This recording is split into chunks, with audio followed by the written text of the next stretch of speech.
Evil is very aggressively coming after your child. I'm literally at all the school board meetings to the point we were harassed by the FBI, by state government, and eventually we were raided by the FBI after our names were added to the NEA list of domestic terrorists. I have spent the last 3 months entangled in litigation because I watched a Christian family who were my friends have their daughter taken from them by the court on an emergency order that was proposed by a transgender male to female and his transgender activist partner, and they took this family's child. No CPS, no protocols, no nothing. It was a Christian family that I had been saying, pull your kids out of these schools. They're going to come for your children.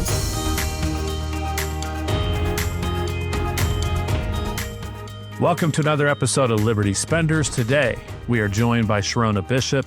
She's known as America's Mom, as the Executive Director of the Lindell Offense Fund and the National Advancement Chair for Moms for America. She champions conservative causes nationwide. From a concerned mom on social media, Sherronna has sparked a movement, flipping school boards, ensuring election integrity, and leading campaigns. She's a wife, mother of 4, and a grandmother. She's a fierce defender of parents' rights and our children's future. No way she's a grandmother. Yeah. I challenge. Anyway, welcome, Sherronna. We're so thrilled to have you. Oh, super great to be here with you guys. I love your show, Liberty Spenders. I know right now as we're trying to grow the middle class back up again and help advance Americans as a whole, this is a really, really important topic. I think as things are changing pretty rapidly, people get really stressed, they get fearful, and they tend to clutch their pearls and hold on to everything that they have. And I hope we're going to have that opposite impact today.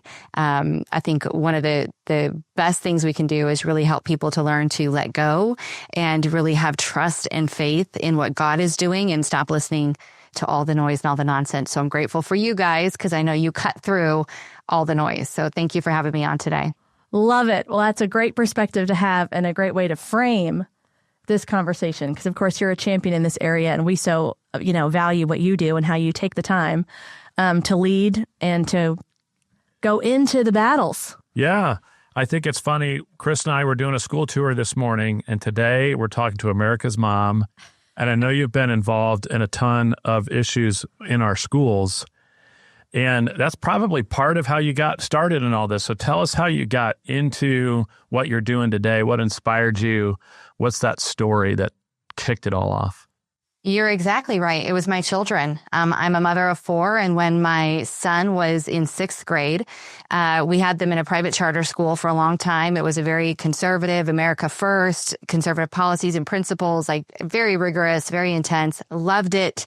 Love charter schools. I love school choice. I support that 100%. We need competition, and the public schools will always do better if they have competition, if they're being challenged at why their children can only read at 20% are reading at proficiency in the state I came from. So my 6th grader was convinced us. He really did. He did a great job convincing us he should be put in public school.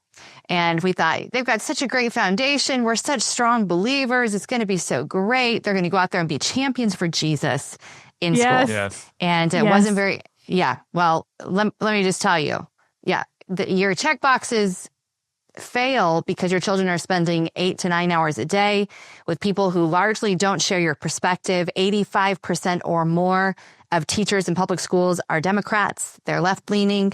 They don't believe in parental rights. They believe they know better than the parent does. And I may be sounding very general, but I don't see any reason to believe that it's not true when the head of the National Education Association actually weaponized their association in partnership with Merrick Garland in 21, and deemed all of us parents domestic terrorists. So I know what I'm talking about, but I didn't know back then. And I lived in a cute little small town, 6th generation Coloradan. And I thought, this will be great. I'll be going into the classroom. It'll be fine. They'll do great. They're so ahead right now anyway. Even if they get a little bit behind in academics, we'll make it up. It'll be okay. And it wasn't long before my kid was absolutely just turning into a complete terror, disrespecting the teachers. We got to a point where literally he had flipped a teacher off, and it was his favorite teacher even, the one who actually demanded more from him, his math teacher. And it just wasn't consistent with my child. And I went into the school when I got the phone call about what happened. They weren't going to do anything. They were just going to have me take him home and like sit at home and have a vacation. And I went to school and I said, that's not going to happen. We had 4-day weeks. And I said, he's going to stay on Fridays and scrub toilets. That's what he's going to be doing until he figures out he can't disrespect his teachers like this. So they were like, okay. I had said, I want to sit in on the classes. I want to see what's going on. And he learned a lot, and he did not ever disrespect another teacher again. But really the crux of it started when I went into the classroom. Number one, they tried to prevent me from going in. They said it was a security issue. And so a parent couldn't sit in the classroom. I figured out pretty quickly that was a lie. And I said, I'm going in. Good luck with that. Call the police. I don't care. And I went and sat in on his classes. And I realized the tremendously low expectations are so, I think that kids are truly offended by the low expectations. And so they know the teachers don't believe in them. They know they don't think they can get it done, or the teacher are being paid on percentage passing the tests. And so they teach to the test rather than teaching content that will help these children to be productive citizens and own businesses and know how to manage money and be a part of the financial system. And so I was embarrassed. They were 6th graders doing 3rd grade English work. And I figured out pretty quickly, okay, so this is what's going on. The boys are bored to tears, and the teachers they don't expect anything of these kiddos, which is also it's not my least favorite word. It is my absolute least favorite word in the world when people call children kiddos. They were students. They weren't being treated that way. And that's really what started me going, because then I thought, well, how do we change this? How are they getting away with doing 3rd grade curriculum with 6th graders? And by the way, only 25% proficiency in English at teaching 3rd grade work for 6th graders. So, you just start seeing all these problems. I've always been a solution-minded person. I've always ran small businesses. I've always been in leadership development since I was 21 years old, and I just wanted to fix it. And I thought, I didn't think anybody was being nefarious. I didn't think anybody was being evil. I just wanted to fix it. The charter schools were doing it on a very shoestring budget. The public school system was demanding more and more money to raise test scores and get better results. But I homeschooled too. And I knew it isn't about the money. It's about the content of what you're teaching them. And if you believe they can actually learn. And where the expectation is, kids will elevate to your expectation. Everybody doesn't need an individual education plan, an IEP. They need expectations and people who believe in them. And so that's what started it for me. I started figuring out how it all works. How does government work? What is a school board? How do we choose our curriculum? Who has the say? What is the state education board? And from there, it just really exploded for me, because people were looking for the same information I was and just needed someone to kind of take up the mantle and say, we're going to fix this. If you're listening to this show, it's probably because you understand something most people don't. Marketing to Liberty Spenders isn't just about ads or tactics, it's about trust. And in the real world, trust moves through relationships. And that's why private introductions and deal flow are such a core part of what we do. So FastPass is a private introduction and deal flow network for Christian and conservative leaders who already have influence and want to scale fast. It's not open networking, it's intentional introductions between people who already share alignment. We've seen one client land a $25,000 opportunity from a single introduction. Another told us that FastPass has become his largest source of referrals, not because of volume, but because of fit. And yet another closed her equity round at a key moment just due to the right introduction. When you book a one-to-one consult with us, we're not handing you a list or making big promises. Instead, we're having a real conversation about what you're building, who you want to meet, and whether FastPass makes sense for this season for you. So no pressure, no hustle, and no awkward pitch from us. Yeah. If you're ready to grow through relationships instead of forcing everything on your own, head to libertyspenders.com/FastPass and book a one-to-one consult with us. In worst case, you leave with clarity. Best case, the right introductions change the trajectory of what you're building. Okay, back to the episode. Well, and I think that for me is what is so inspiring about your journey. And I think, you just taking that stand is, our kids are very little, so they're just now getting into like quote unquote school age. And we have fallen in love with the Montessori approach for all kinds of reasons. And it's just interesting because it is true that even though I've been in politics and I've been around all of these issues, it is different when you now have your own children, like your level of awareness. Yeah. And I would have thought I care passionately about these things. It is different. And so it just really resonates with me what you're describing and everything you even said about, oh, it'll be fine. We have this. I'm thinking, I'm having these thoughts right now as we're looking at what to do for our kids. It's a lie, and girl. It's a lie. I got to tell you, it just is. We all know this in business. You guys know this more than anybody. You are, what do they say? You are the sum total of the 5 people you spend the most time with. Am I correct? Yes. So when we send these kids off to people that we don't even like most of their teachers, I don't even like them as people. Okay. In this previous situation, I didn't even like them as people. I would never go to coffee with them and hang out with them. And certainly they weren't, academic in any way, shape, form, or fashion at all.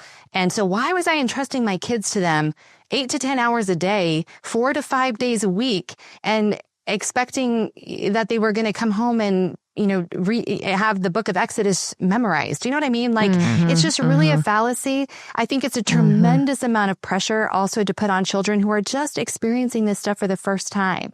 They do not have the capacity because they don't have the ability to look back. They don't have hindsight. They don't have all of your years of experience and interactions with people.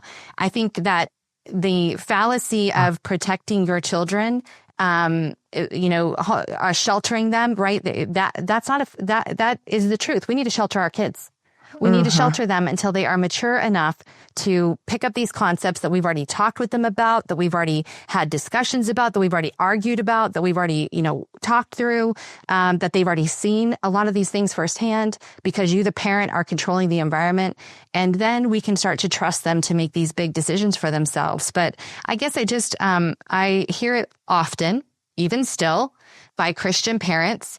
And then I have seen some of those Christian parents have to go through the horror of being told that their child is transgender and that if they love their child, they will come alongside them. I have spent the last 3 months entangled in litigation with transgenders in Colorado because I watched a Christian family who were my friends have their daughter taken from them by the court on an emergency order that was proposed by a transgender male to female and his transgender activist partner. And they took this family's child. No CPS, no protocols, no nothing. It was a Christian family that I had been saying, pull your kids out of these schools. They're going to come for your children. And it frustrates me to no end that Christian parents especially will not listen, that they think they are so much better parents, that they are the special ones who their child is going to make it through. It's it's not true. It's not true. The world is evil is very aggressively coming after your child. They want them because they don't reproduce. They don't have children. The LGBTQ trans movement does not produce children. They have to take yours to keep their little process moving along. They're literally using the schools as a recruiting tool. And you have legislation being passed to support them. I think one of the most shocking things we saw this week even was the governor of Kentucky saying that he was not going to pull funding away from transgender ideology and medical slaughtering of children in the state of Kentucky. And Kentucky, everybody thinks is conservative. Let's move there. It's super conservative and our kids will be safe. We as parents have to be very diligent without somehow living in fear. That's the trust factor in Jesus Christ, that he loves them more. But being wise, man, being shrewd. The left has shown us how to be shrewd, how they manipulate and use our systems and our beliefs against us. And we as parents, man, we got to stop living in la la land. And I think my experience from 2017 on, I was telling you guys before we got on today, like, I don't know what fun is anymore. I have a hard time having fun because it's such a, my work is fun because I feel like I don't feel like I know that we are being there for parents. I know that we are making a difference. I know that even if it's, a handful at a time or one person at a time, God sees that. And that's what we're here for, is to help one another. But man, the heartache of what I've watched happen and why people still keep feeding their children to the public school system with no accountability is shocking to me. And I would say also, like, even with the Christian schools, I would never, ever just turn my children over and say it's a Christian school, it's safe. Because of legislation. Places like Colorado, if you are taking state funding, you are required by law, even as a Christian school, to teach gender ideology. And that's the genderbread man and extremely detailed and graphic instruction on how male body parts work. Extremely graphic, things that you and I didn't learn till we were in high school, and actually probably didn't even learn it then, probably learned it with personal experience on our wedding nights. Your 5-year-old is learning that. Your 5-year-old's learning that in public school now. And whether it's a Christian school, a charter school, or a public school, if they're taking state funding. So I'm watching these parents. Don't delude yourself. Don't think you're safe. It's very inconvenient to have children, and we should accept that from day one. It's part of it's part of what it is. They disrupt your life in a really great way and in an irritating way. And that is just a fact. But we certainly can't think that if we turn our kids over to the system, they're going to end up being these really great humans. Do some people make it through? Yes. I thought that I would be one of those. You know, I believed that my kids would come out unscathed because I was so involved. I was paying so much attention. I'm literally at all the school board meetings, to the point, yes, that, you know, we were harassed by the FBI, by state government, and eventually we were raided by the FBI in November of 21 after our names were added to the NEA list of domestic terrorists in this country. When God gives us the parable of the bill collector, do you guys remember that story? Oh, yes. Yeah. He gets fired. The bill collector gets fired, right? Because he's not collecting money. You know, he gets in trouble because he didn't collect much. And he says, you know, I knew you were really angry. I didn't want to make you angry. I didn't really do anything. He runs around after he's fired from his job. Do you guys recall this parable? Yeah. He runs around collecting all the debts that were owed to his master. And he kind of is sneaky and squirrely about it. And he keeps some for himself and then he takes some back to the master. And the master says, wow, because you were so shrewd, you know, basically you're not going to die. And I just think there is an element here of understanding that God's trying to give us that we need to stop being delusional about our reality. We need to stop just thinking positive thoughts are going to save us. I'm all about being positive and a wealth mentality. I get that. And there's this reality that evil is really chasing after the most innocent, beautiful, amazing creatures we have, our children. And being shrewd is necessary these days as parents. So long answer there, but. Well, you made several interesting points to unpack, and I want to get into some suggestions for solutions for parents who are now listening and say, okay, I'm like sufficiently, you know, paying attention. But the one observation I wanted to make, which I thought was wise that you said, and I've experienced myself, is that you know, even, again, friends that I have that are public school teachers, my dad was a public school teacher and a principal when I was young, and people who really care, a number of the women in our church small group and Bible study, teachers, wonderful. And when we were talking about decisions we were making about homeschooling or, you know, Montessori or all the different options, you know, it's interesting because I hear them talk about their challenges that they experience at school. And so what I have internalized is that part of the challenge isn't even if you have great teachers. So your statistic that you shared is, of course, 100% accurate about the majority, especially in public schools. But you have to recognize a certain element of your kids are influenced by the other kids in the classroom. And so you have no control over that. And the teachers can also only do so much with now all the restraints given them. And so I'm very keenly aware of some of these things, too, because even if I'm like, oh, even if I knew I had one of you as the teacher who absolutely cares and does all of these things, I also know you've got two hands tied behind your back, and you have all these other students that you have to take care of. And so there's only so much room you have when you're having to, like you said, either teach to the lowest common denominator or deal with all the interruptions. And so it's also just what's the environment, right? Because we are in the world. We want to be in the world, not of it. And so how do we, as believers, where do we draw that line and how are we protecting, like you said? Because even if you feel that way, there's, you know, how are the other children parented? What are the expectations that their families hold them to, right?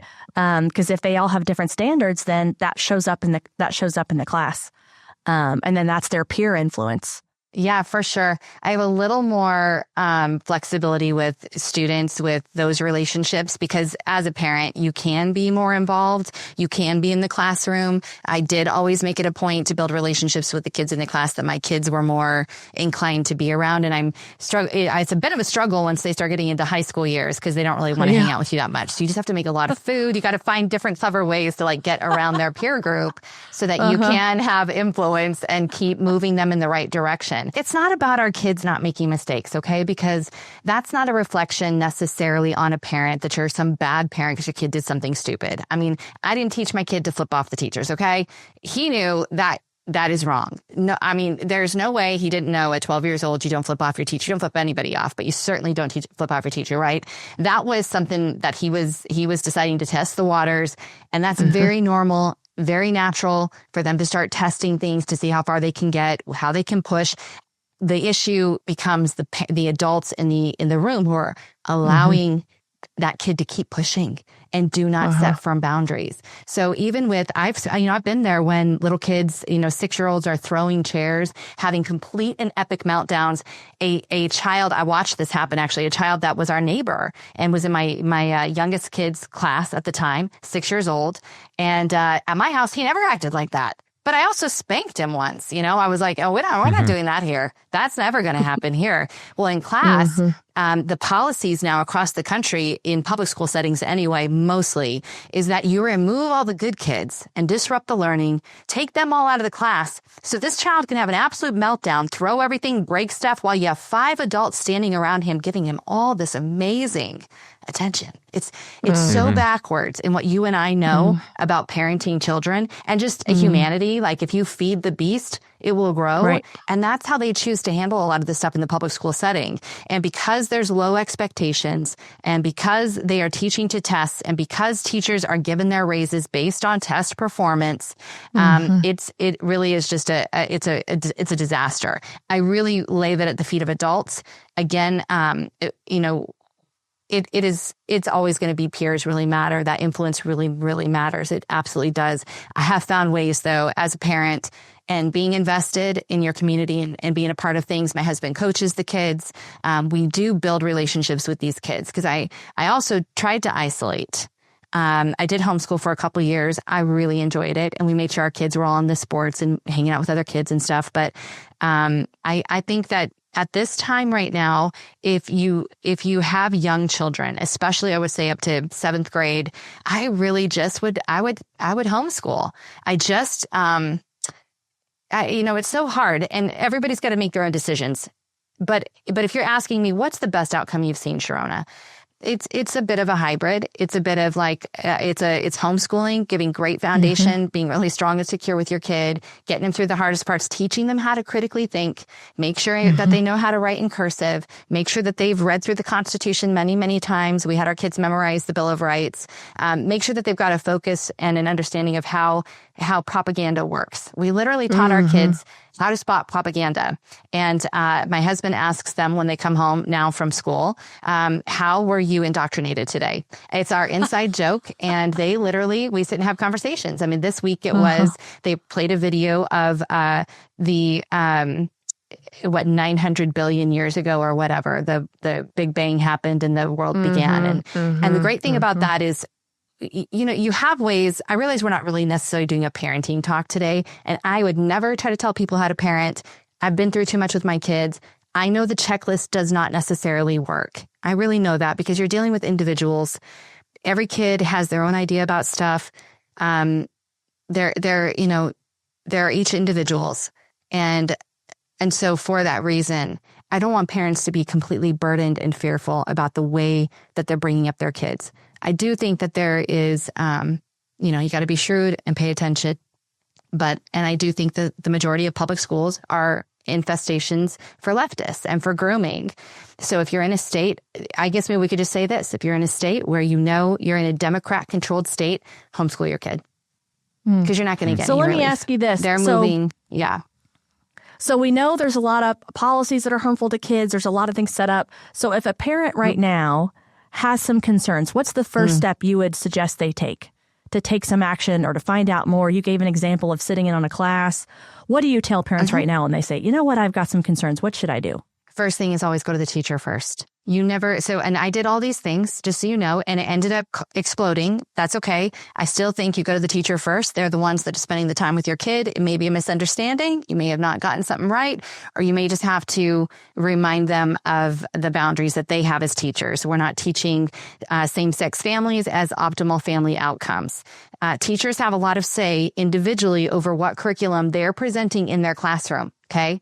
Largely, teachers just have to get kids through the test, and they largely get to choose whatever curriculum is coming through that classroom. It's very rare that it's completely orchestrated. The state of Texas passed the Blue Bonnet curriculum, and they're moving slowly, but they are moving in the direction of utilizing Blue Bonnet, which is a pro-America, faith-based education that I think largely, supports American ideals and values, but it's a mandate eventually to get there.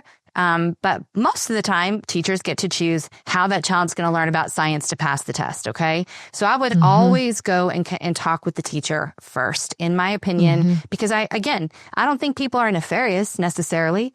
But sure. I think we just need to really be willing to talk to one another. Once you've done that and you've seen no action, I think you go straight to the principal. When you've done that and you see no action, you go to the superintendent. If the superintendent will not act on your behalf, that's when you go to the school board, and that's when you make it a public issue.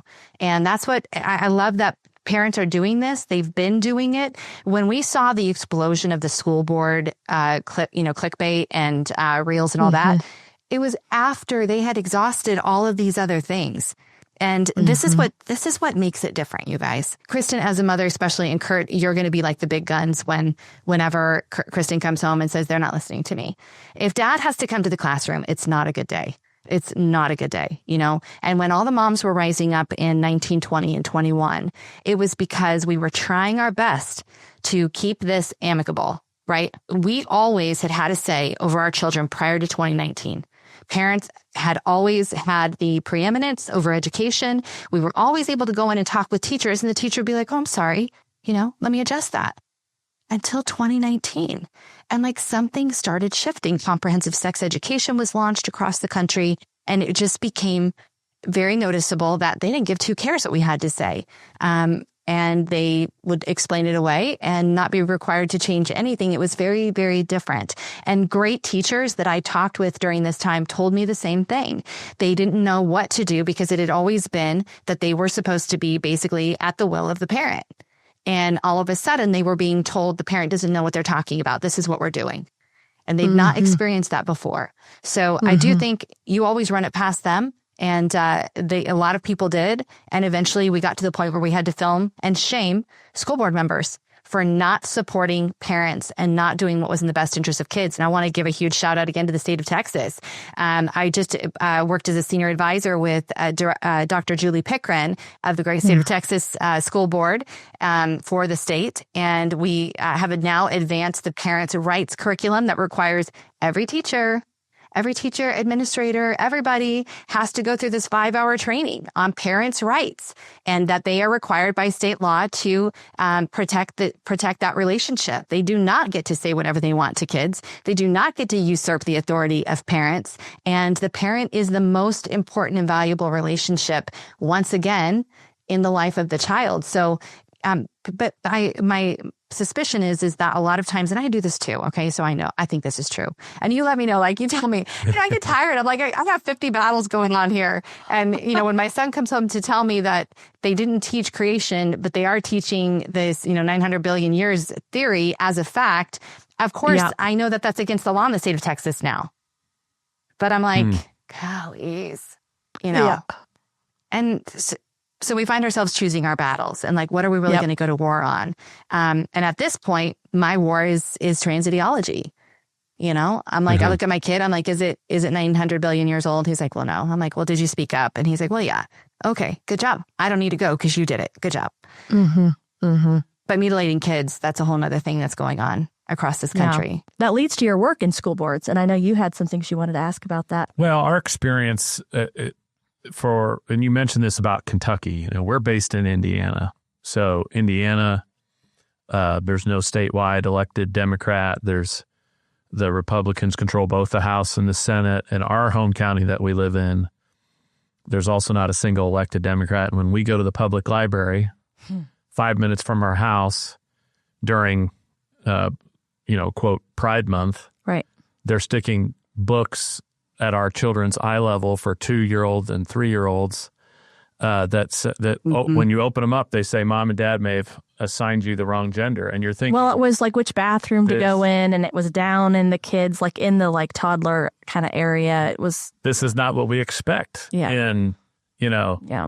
Homegrown Indiana. It was then I realized, this was before our kids were old enough for school, that I said, there's just no neutrality anymore. We can't expect. Does not exist. Even in a more conservative place, that we could send our kids to the school and expect that at minimum that our kids are going to be treated with some kind of neutrality, that there's not going to be some agenda. But if it's not true in our public library 5 minutes from our house, it's definitely not true in the public schools.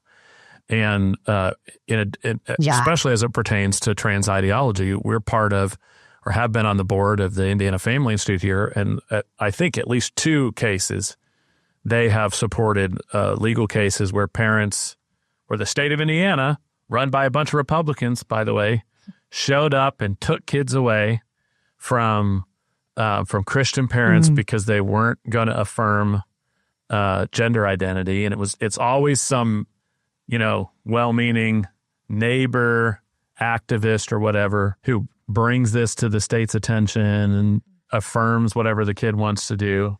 And it's so dangerous, to your point. And so I just want to add, you're talking about Colorado, but I'm talking about good old like red Indiana, where this kind of stuff has happened, can happen. And by the way, and thankfully though, school choice, I mean, we've now implemented full school choice in the state. Any parent can choose. There's no income requirement.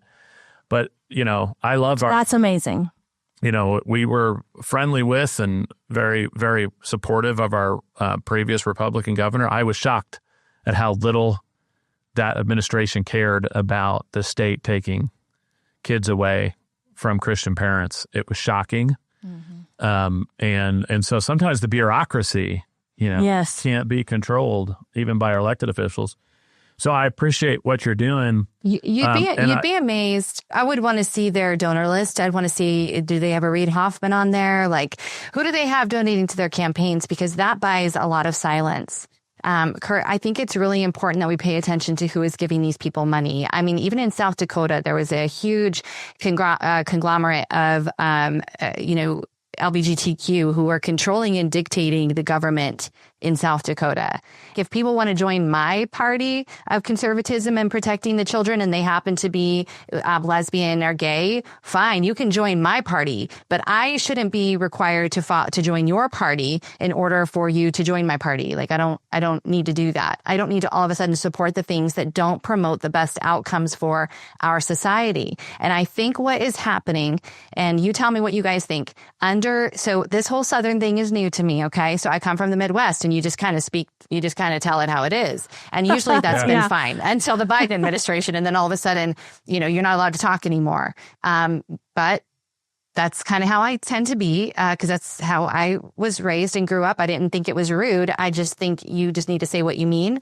And in the South, I've noticed, and you guys sort of fall under that, is that there's so much nicety that that it's difficult to get to the point where you look at them and say the obvious thing, which is, this book is pedophilia, and you will not be sharing this book with my child. You need to get rid of this book now. And people don't really want to do that because they don't want to rock the boat. They don't want to visit our neighbors. This is small rural America, which I want to point out. That's right. They are purposely focused. The Trevor Project, the Drag Queen Story Hour, which is a national organization. I get their emails every 2 weeks. I'm following all the stuff they're doing. They are purposely targeting your small rural community. Remember, that's where I came from. I came from a small rural community where this should not be happening. I'm in litigation right now over restraining orders with these transgender activists who are living in my small rural community. They purposely are focusing on these areas to take out the best people in the country who know there's only a man and a woman and who've been around animals and know how to self-sustain. And they are counting on the fact that we are so sweet and nice, and they know we are, that we won't say anything and we won't take the natural next step, which is to get rid of this stuff out of our libraries. The American Library Association is literally run by a Marxist lesbian who makes it a point to tell everybody she is a Marxist lesbian. I'm not saying that, she says that, and she makes it a point. You can follow her follow her account on X. That's what they're doing. They haven't changed. And if your local library, which most of them are ALA, American Library Association, that's what they're going to promote. That's why with the public school system and all this, the Pringle, who is the head of the NEA, the largest labor union in the entire country, you guys, she is the most powerful government official in the country. That's why she hates Linda McMahon, who was appointed to get rid of the federal education system and go back to local level control so you can actually do these things like you want to do, which is make sure to secure and protect your own local community. This Pringle chick, she was stumped for Kamala Harris. She made no bones about it. She's screaming that the kids belong to them, that parents will not have access to their kids. She's making videos and posting them on social media about this. I just posted a couple videos yesterday. They are not hiding, even now under the Trump administration, what their intention is. And I want to remind everybody too, like, this isn't, I don't want fear to be the motivator. I want reality to be the motivator.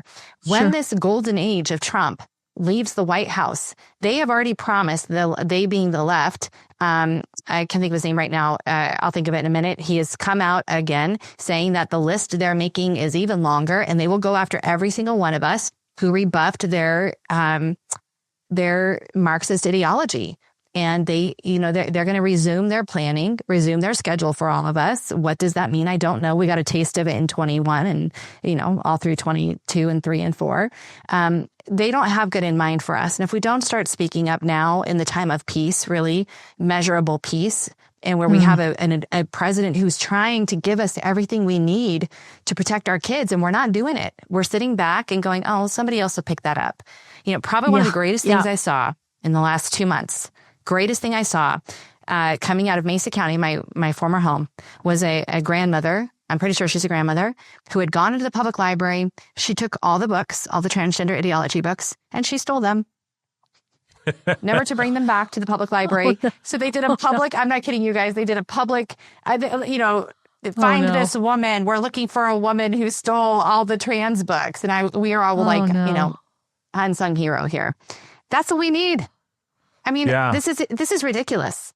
Well, I'll tell you, one of the things that occurred to me, and I've heard other people say it, but it maybe took longer with me to fully accept it, is much of this ideology is religion for the other side. It's a religion. It's something they believe in deep in the core of their bones. And so I find some people respond in shock when you say something like, well, there's an agenda here, or there's a plan, or they want to keep parents out. Well, if you understand the motivation there and the passion, then it all makes sense, right? And it's like what... like they wouldn't say that, right? Yeah. They may not say it publicly, but it makes sense within the fact that to them, their cause is righteous and true. And so they have every excuse to say, we're going to make Sherronna a domestic terrorist because she's getting in the way of everything that's good in the world. Right. Like the end justifies the means. And so when you see it that way, you understand what it means. And when you talk about fear, I'm always encouraged by the fact that I know that our God is ultimately in control. There are things that are happening that are shocking, but it doesn't mean that we should be Pollyannish about what we're facing. Particularly this, when you talk about what happened in 2021, and you've referenced it a couple times, and I want you to talk about it a little more. Yes, because every time you say it, it almost feels like that's not the United States of America, and I think it's important at times like these to remember some of these things that were happening a few years ago, because it's crazy. We got so much going on right now that you forget what they were doing to parents. So it wasn't just in your home state, what they were doing in Virginia and other places. But talk about so the FBI showed up at your house. Yeah. Representing 4 different states, more than a dozen FBI agents. Took a battering ram to our door and handcuffed myself and my husband, pulled us out of our house at gunpoint. My 2 children were home. They were 7 and 9 at the time. And my 18-year-old daughter at that time was home also. I mean, I think they maybe waited 40 seconds. They started banging on the door. I literally, my husband, just to back up a minute, my husband was in criminal justice his entire adult career. By the time he left, he had spent 24 years in criminal justice. I was very public. And if all my social media hadn't been taken down and my years of advocacy that was all over social media hadn't been stripped, people would be able to go back and look and see that I was not just someone who popped up overnight. I held huge meetings for elected officials. I had great relationships with all of them. I did informational meetings regarding elections for our county clerks, for our county commissioners. I mean, the county commissioner who I'm the most disappointed in, Janet Rowland, she had mentored me since I was 14 years old. We went to the same church. And I had all of this that was documented on social media, all of it. I did tons of lives. I was constantly engaging with the public because I wanted them to know what's going on with your government. I'm trying not to have a biased view. I'm trying to keep in mind not everybody's nefarious. But after the raid, no, everybody was nefarious. When they were in my home, they were there for about 3.5 hours. Apparently there were drones over our house. They had blocked off our entire street of our tiny little town. We lived in a town of like 3,500 people, if that. And they just wanted to make a huge bang. You heard that a lot from people who were targeted by the FBI. They wanted it to be as big and embarrassing as possible to make you look like criminals in your community. And it was outrageous. I remember I was just completely incredulous. I couldn't even really get totally mad. My mind was blown. The detective that was there, Michael Stru. Yeah, it was insane. It was insane. And I'm looking at the detective, Michael Strew. I'm asking for the warrant. Like, let me see the warrant. I'm handcuffed still. And he says, I'll get it to you when I want to. I mean, what is that? It was just things like that. Snarky, rude. It's very obvious they had a chip on their shoulder. They weren't coming to protect the citizenry or protect elections or that there was even any crime that they thought I had actually committed. This was all to shut me up. And it was really pretty incredible. After a couple of hours of them being in our home and we all were sitting on the couch waiting for them to finish going through every single facet of our lives. I said, what warrants all this? Like, what is it you think that we've done or that I've done? And he said, you connect people. And I was just like, that's not on the warrant. And that's not a crime, Michael. Like, what are you talking about? Because I had been so public and so forthright, I literally was shocked that my husband was in criminal justice. He worked for the Ninth Judicial in our town for the Colorado State government. And I don't know. It was just unbelievably, I don't know. But the great thing was they took my phone, they took my computer, they took my, everything. And I'm still under investigation to this day, by the way. They have not closed the case. They finally returned our stuff just a couple months ago. They won't respond to our FOIAs that we've been requesting for 3.5 years, even under Kash Patel. They will not respond to anything. We've used some of the greatest attorneys in the country. Pat McSweeney, who wrote the FOIA Act, actually can't even get them to respond to the FOIA. I mean, it's as embarrassing stuff for them because those who were loud and effective, remember in 2021, through my efforts in Colorado, through mothers all across the state uniting with me, through Moms for America, Kelly Coles came to Colorado to help us. We flipped 13 school boards across that state to parent control. Unheard of. We had so much winning going on, the left couldn't keep up with us. I was named the second most dangerous conservative in the state of Colorado. They wanted to shut it down, and that's what they're going to continue to try to do. And we just need to be tougher. And it taught me to get tougher. It taught me to double down. I learned when these kind of things are happening, you're well over the target. It is definitely hard. Like your kids, gosh, I remember just looking at the officers and I was like, my kids are here. I know that you could have done this a million different ways. And you waited till they were home. You knew they were going to be here. And when you talk about teaching your kids, proper role of government cannot be understated. This government, any government, is a necessary evil. It's not something to be praised. It's not something to have the red carpet rolled out for. It's not something to go get your picture taken necessarily. Although I do love our Congressman Weber here. I mean, these people are your servants. They're not supposed to be kings. They're not supposed to be having dominion over you. And that's what it's turned into. And I hate it. I think it's really important what my children learned that day. The government is a necessary evil. And we can't understate that enough. And we need to keep them in their proper position. What I'm really grateful for is that we did not give up. My husband lost his career of 24 years after that, which is, probably assumed since he worked in government. And we've had to find our way forward. It's been wild. It's been crazy. He has encouraged me to keep going, which I'm so thankful for, because a lot of people would say this just isn't really worth it. And I don't agree with that. I think this is the greatest country that has been and ever will be again. I think it's worth preserving. I think it's worth saving. I think that every parent, when we're considering education, when we're considering our children, we're in the time, what is it? Instead of being upset that you have to raise up warriors to slay the dragons, right? Instead, raise up warriors to slay the dragons. Like, that's what we're doing right now. And I can't think of a better time to be alive, knowing that your children you're raising up right now, they're going to have the opportunity to be a part of changing history and preserving the greatest country that God has ever established. I believe that with all my heart. So it's been a wild ride, you guys, but it's been well worth it. Sobering. Yes. Listening to you. Powerful. Yeah. I have no words at this moment. There's some exciting things, though, attached to that. Getting involved in these school board races, which I know it's not just you in your home state, but this is happening all over the country. Parents are getting involved. Yeah.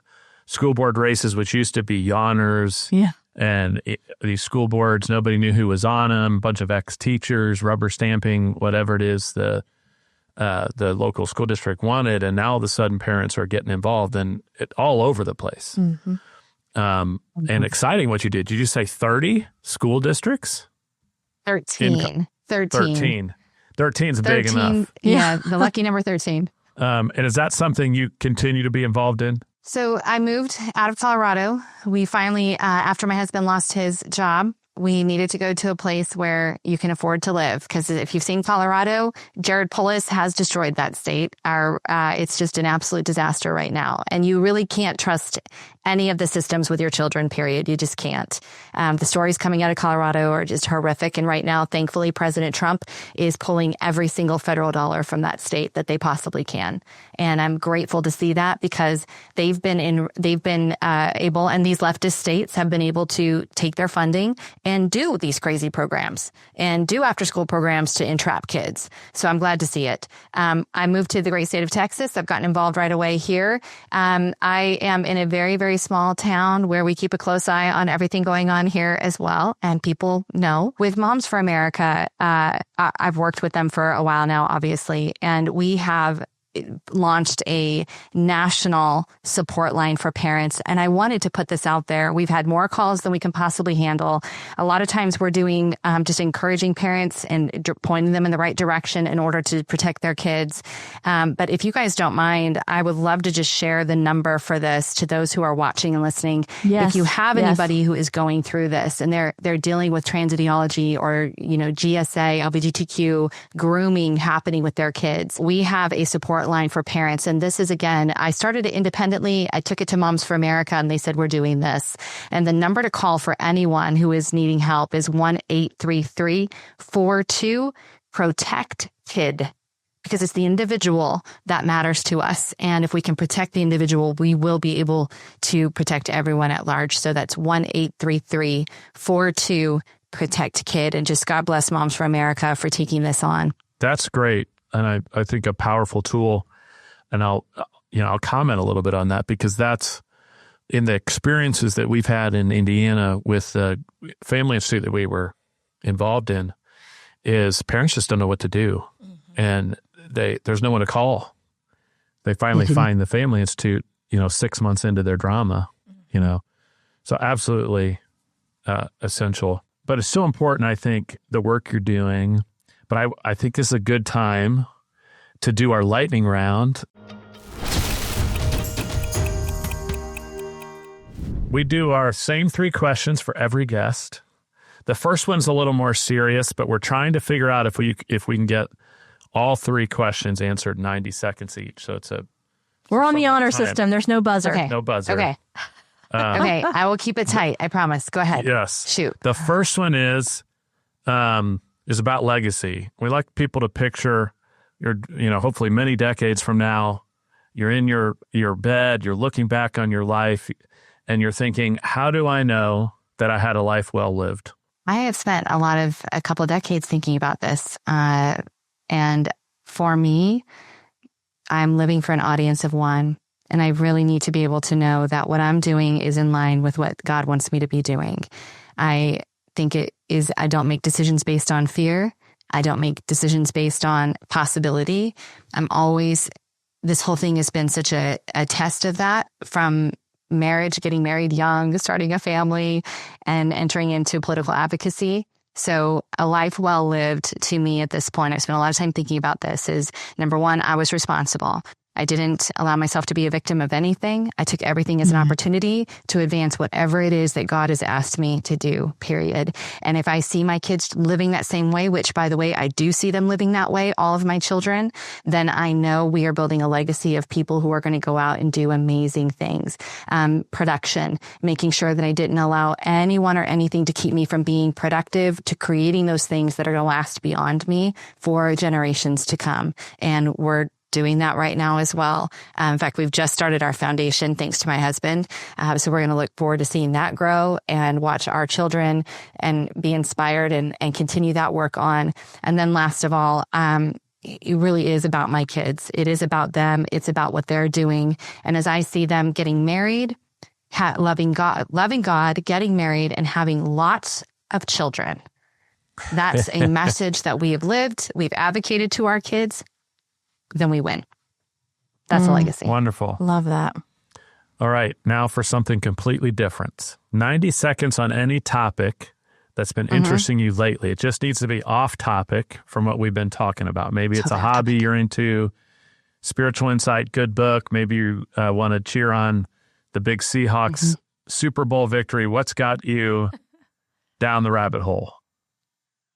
I remember I don't have fun. Okay. So no football for me, but, what I would say one of the things I think is really, really cool. So I do 75 hard. I usually do it a couple times a year. I'm super into, taking charge, because that's part of being responsible, right? Is you're responsible for your health. So I am super about, I'm 45, lifting weights, doing all the things.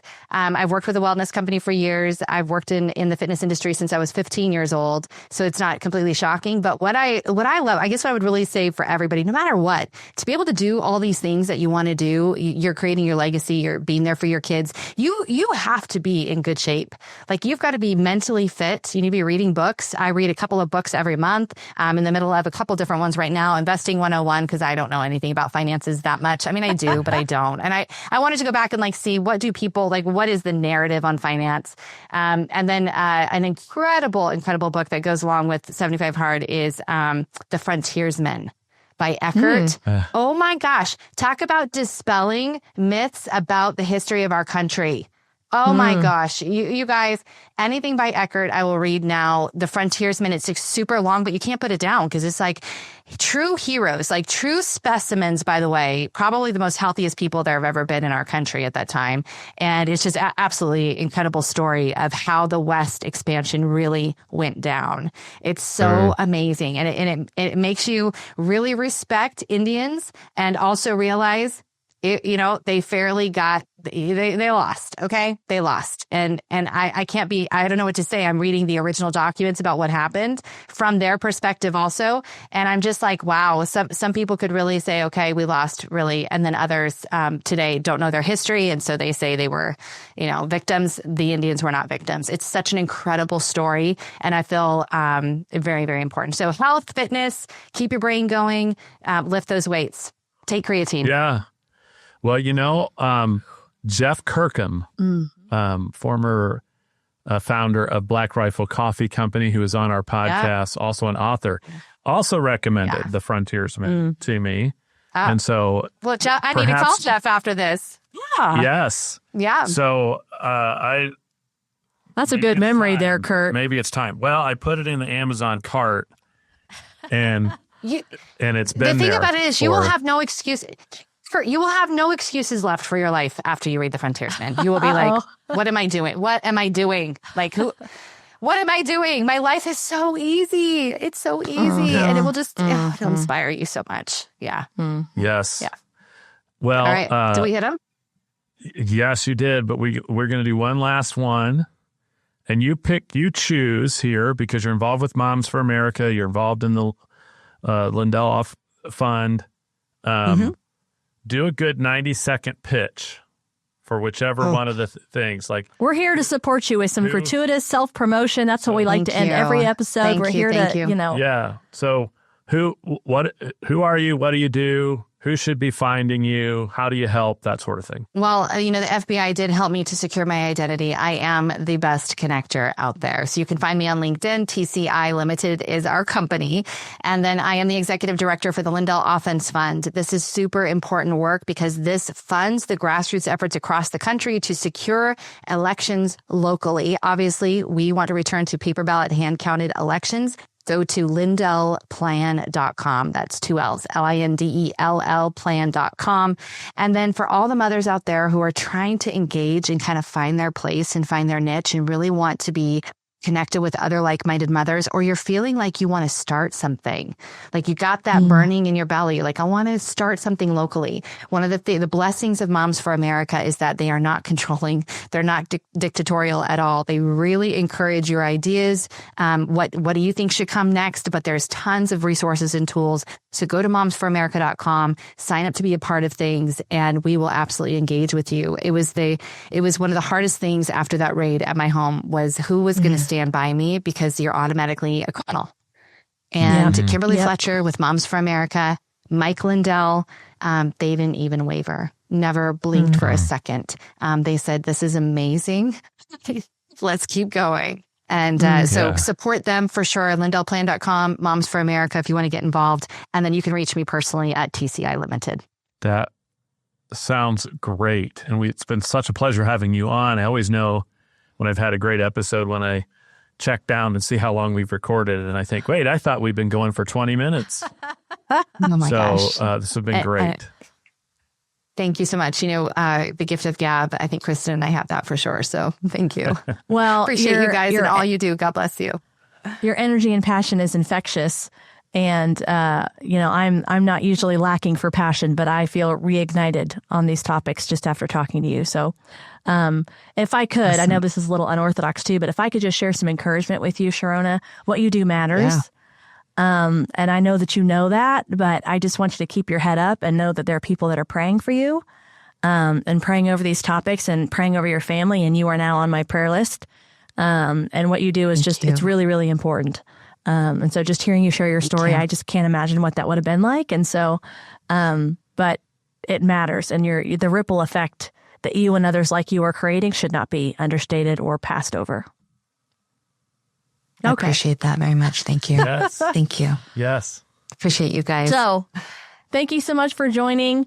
And for all of you listening too, don't be afraid, right? The Lord tells us, do not worry, do not be anxious about everything, but with prayer, supplication, with thanksgiving, give those over to him. And so we know that he is ultimately in control. And so I hope that this episode has sparked something in you, but that we will not operate from fear, right? And so thank you so much. And for all of you listening, we just really appreciate your time. Thank you for spending some of it with us. Don't forget to like and subscribe if you found anything in this episode helpful, so you don't miss anything in the future. All right, until next time.